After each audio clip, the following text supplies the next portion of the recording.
जब जीव अपने ही वास्तविक स्वरूप आत्मा तक पहुंचना चाहता है, अर्थात आत्मानुरूप स्वयं को जानना चाहता है, तब उसे धारणा के द्वारा, अभ्यास के द्वारा इन 7 आवरणों का भेदन करना पड़ता है।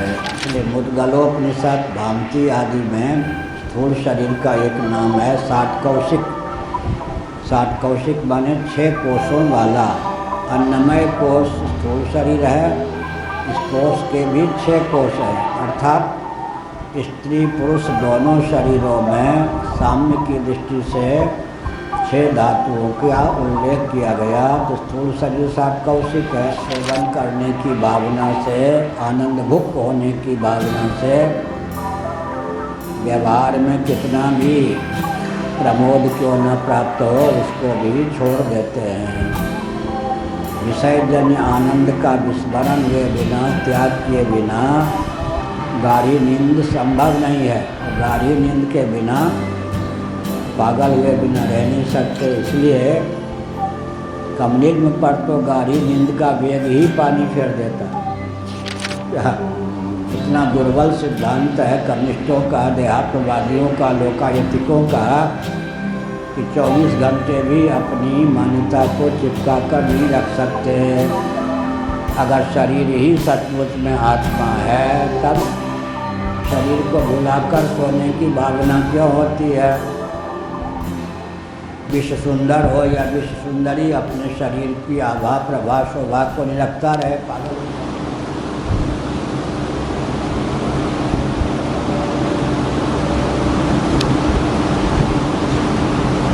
चित्यादिभिरेश किलावृतः सप्तभिर्दश गुणोत्तरैरान्ध्रकोशः यत्र पतत्यनुकल्पः सान्ध्रकोटिकोटिभिस्तदनन्तः।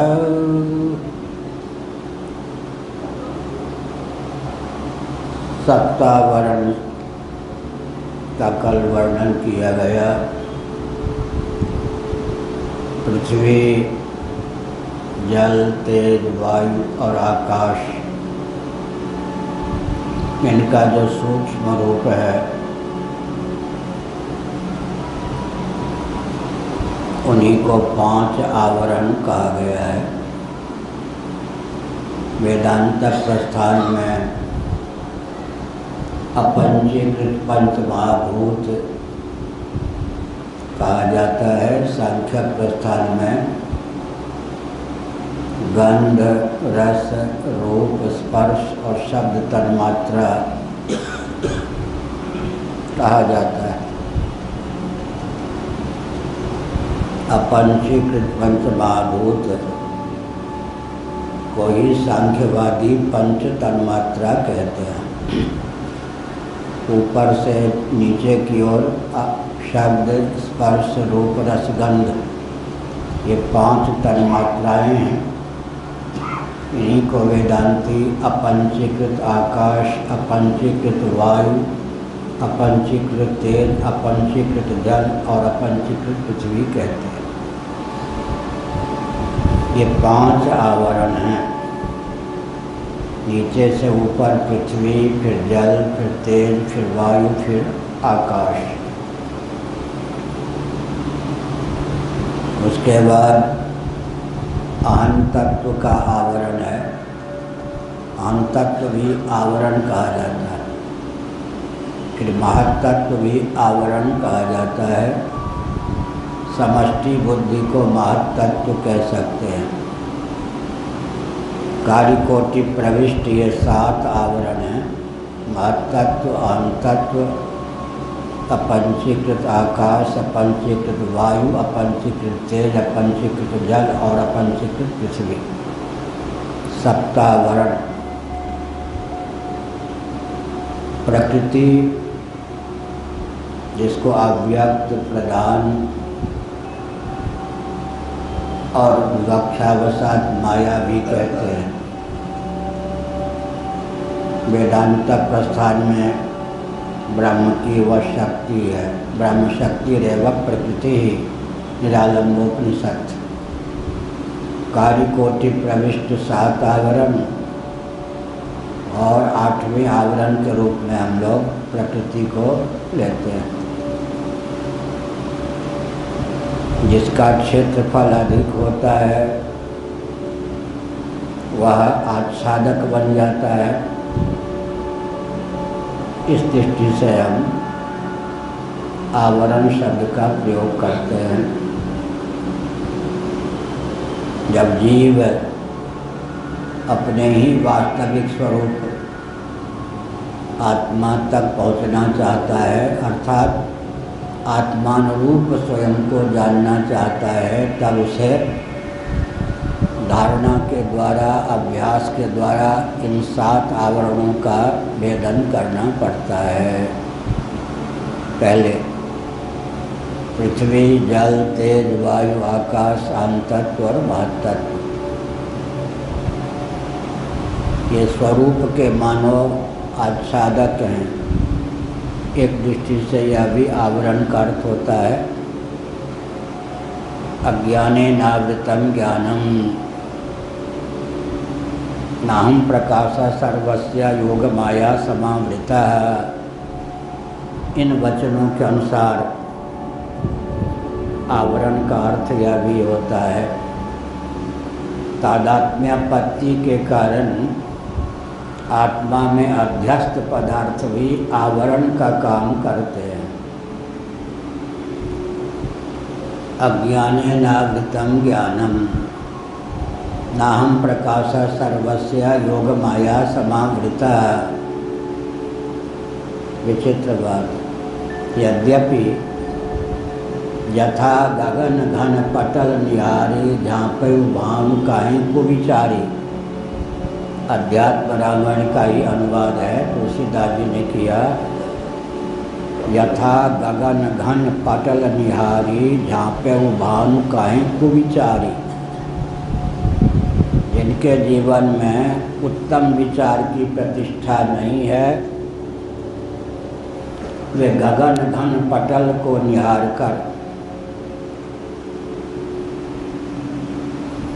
क्या कहते हैं, मेघमंडल ने सूर्य को ढक लिया, ऐसा कहते हैं। मेघमंडल ने सूर्य को ढक लिया। लेकिन ऐसा कथन किनका है? कुविचारी, उत्तम विचार, तत्व विचार से जो विहीन महानुभाव हैं। वस्तु स्थिति क्या है? सूर्य के अनुग्रह से ही उसके एक देश में कल्पित मेघमंडल का हमको दर्शन होता है। तो सूर्य को आवृत करता है मेघमंडल या हमारी दृष्टि को आवृत करता है मेघमंडल, ये एक विचारणीय विषय है। दृष्टि को आवृत करता है, दृष्टि के लिए अवरोधक है मेघमंडल। सूर्य का जो एक नगण्य अंश नेत्र है, दृष्टि है,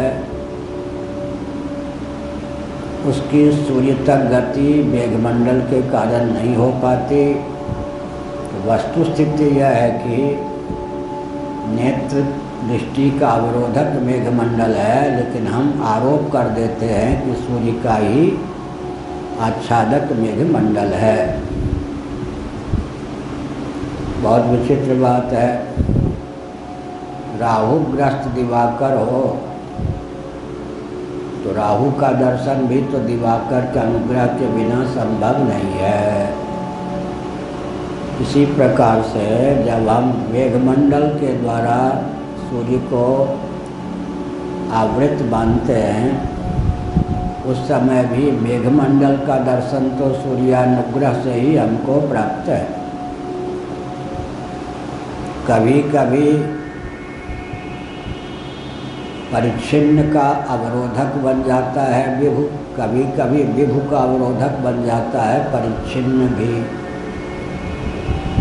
उदाहरण के लिए सूर्य का क्षेत्रफल बहुत विस्तृत है। मर्त्य लोक से तो हमको मालूम पड़ता है कि बादल का क्षेत्रफल मेघमंडल का क्षेत्रफल ही अधिक है, लेकिन खगोल की दृष्टि से, शास्त्रों की दृष्टि से विचार करें तो सूर्य का क्षेत्रफल बहुत है, मेघमंडल का क्षेत्रफल बहुत न्यून है। लेकिन सूर्य और हमारी दृष्टि के बीच में जब मेघमंडल आ जाता है तो हमारी दृष्टि का वह अवरोधक बन जाता है। उस अवरोध का आरोप हम किधर कर देते हैं? गगन घन पटल मेघमंडल ने सूर्य को आवृत कर लिया। ऐसा इसी प्रकार से आत्म तत्व के लिए आच्छादक है। आच्छादक के माने आच्छादक सरीखे हैं, अवरोधक हैं, आत्मानुरूप आत्मा के बोध में प्रतिबंधक हैं। या दूसरी ओर नीचे से जब विचार करते हैं तो पार्थिव प्रपंच जो होता है तो पृथ्वी से आवृत होता है, तो उपादान कारण जो है उपादेय का आच्छादक बन जाता है। जल से समावृत पृथ्वी है, तेज से समावृत जल है, वायु से समावृत तेज है, आकाश से समावृत वायु है, अहम तत्व से समावृत आकाश है, महातत्व से समावृत अहम तत्व है, और आत्मा से ही उद्भासित न्यून क्षेत्र में कल्पित एक अंश में स्थित प्रकृति प्रदान या माया है। लेकिन परमात्मा जो कि प्रत्यगात्मा स्वरूप है, प्रत्यगात्मा जो कि परमात्मा स्वरूप है, तदनुरूप अभिव्यक्ति में ये सात जो हैं आवरण का काम करते हैं। इनके अनुरूप हम आत्ममान्यता पाल लेते हैं। यह अभिप्राय हमारे आपके जीवन में भी यहाँ पर व्यष्टि में 60 कौशिक जो अन्नमय कोश है, 60 कौशिक अन्नमय भी एक कोश है, लेकिन अन्नमय कोश के 6 कोश हैं, 6 धातुएं। स्त्री और पुरुष में सन्निहित 6 धातुएं हैं, उन्हीं को लेकर स्थूल शरीर का नाम है 60 कौशिक। उनमें जो आरंभ के स्थूल 3 धातुएं हैं वो माता की प्रधानता से हमको प्राप्त हैं शरीर में। अंतिम जो 3 धातुएं हैं वो पिता की प्रधानता से हम मनुष्यों को प्राप्त हैं स्थूल शरीर में। ऐसा कहाँ लिखा है? महाभारत शांति पर्व। इसलिए मुद्गलोपनिषद भामती आदि में स्थूल शरीर का एक नाम है 60 कौशिक।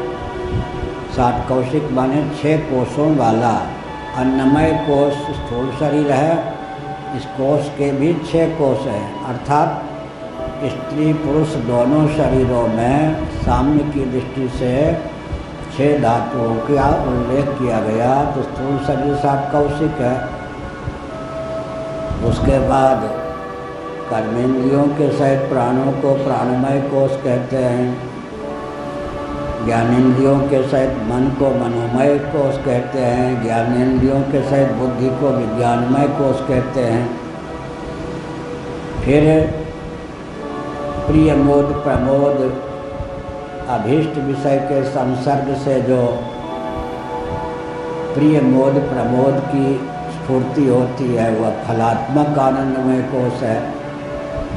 किसी प्रिय वस्तु के मिलने की संभावना से, मिलने पर या दर्शन से जो आह्लाद उत्पन्न होता है वह प्रिय है। इच्छित वस्तु का सेवन करने पर, भोग करने पर जो आह्लाद उत्पन्न होता है वह प्रिय की अपेक्षा उन्नत आनंद बोध है। इच्छित वस्तु का यथेच्छ परिरंभन सेवन कर लेने पर ओवरफ्लोइंग की जो स्थिति होती है, बाह्याभ्यंतर आनंद की स्फूर्ति होती है, उसी का नाम प्रमोद है। प्रिय की अपेक्षा मोद, मोद की अपेक्षा प्रमोद उन्नत आनंद है। व्यवहार में जागर और स्वप्न दशा में विज्ञानमय से तादात्म्यपन्न होकर आनंदमय की स्फूर्ति होती है। सुषुप्ति में बिंबात्मक या बीजभूत आनंद की अभिव्यक्ति होती है। सुषुप्तिगत आनंद का पक्षधर हम आप इतने हैं, उसका सेवन करने की भावना से, आनंद भुक्त होने की भावना से व्यवहार में कितना भी प्रमोद क्यों न प्राप्त हो उसको भी छोड़ देते हैं। विषयजन्य आनंद का विस्मरण हुए बिना, त्याग किए बिना गाढ़ी नींद संभव नहीं है। वो गाढ़ी नींद के बिना, पागल हुए बिना रह नहीं सकते। इसलिए कम्युनिज्म पर तो गाढ़ी नींद का वेग ही पानी फेर देता है।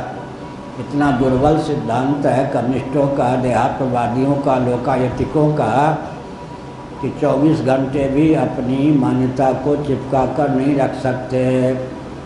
अगर शरीर ही सचमुच में आत्मा है तब शरीर को भुलाकर सोने की भावना क्यों होती है? विश्व सुंदर हो या विश्व सुंदरी अपने शरीर की आभा प्रभा शोभा को निरखता रहे, पागल हो जाएगा। विषयजन्य अभीष्ट आनंद ही अगर आनंद है तो जिसको प्रिय के स्थान पर प्रिय, मोद के स्थान पर मोद, प्रमोद के स्थान पर प्रमोद सुलभ है, वह विषयजन्य प्रिय मोद प्रमोद संज्ञक आनंद की तिलांजलि देकर गाढ़ी नींद क्यों चाहता है? तो कम्युनिज्म पर तो पानी गाढ़ी नींद का वेग ही फेर देता है। इस ढंग से अगर प्रवचन करेंगे तो कम्युनिस्ट सनातनी हो जाएंगे और लाठी गोली नास्तिक कह के गाली देंगे तो दुश्मन बन जाएंगे। यह विचार के द्वारा वैचारिक बम सबसे उत्कृष्ट है। हमारे सिद्धांत को बौद्धों ने अपने शब्दों में गुंफित किया। तत्व पक्षपातो ही स्वभावोधियाम। बुद्धि का या जीव का स्वभाव होता तत्व का, सत्य का, वास्तविकता का पक्षधर होना। तो सत्य को, तथ्य को श्रुति युक्ति अनुभूति का आलंबन लेकर जो व्यक्त करने में समर्थ हैं उनके विचार से सब सहमत हो जाते हैं। गाली देने से काम नहीं चलता। हर जगह गाली का प्रयोग करने से कुछ काम नहीं चलेगा। हम गाली देंगे वो गोली लगा देंगे, उनके पास गोली भी है और गाली भी है। गोली मारने की जिनमें क्षमता है उनको गाली दे करके हम क्या करेंगे? इसलिए वैचारिक बम का प्रयोग स्नेहपूर्वक करना चाहिए, आत्मीयता पूर्वक, अपनत्व को लेकर। तब क्या होगा? गाढ़ी नींद का पक्षधर हर जीव है।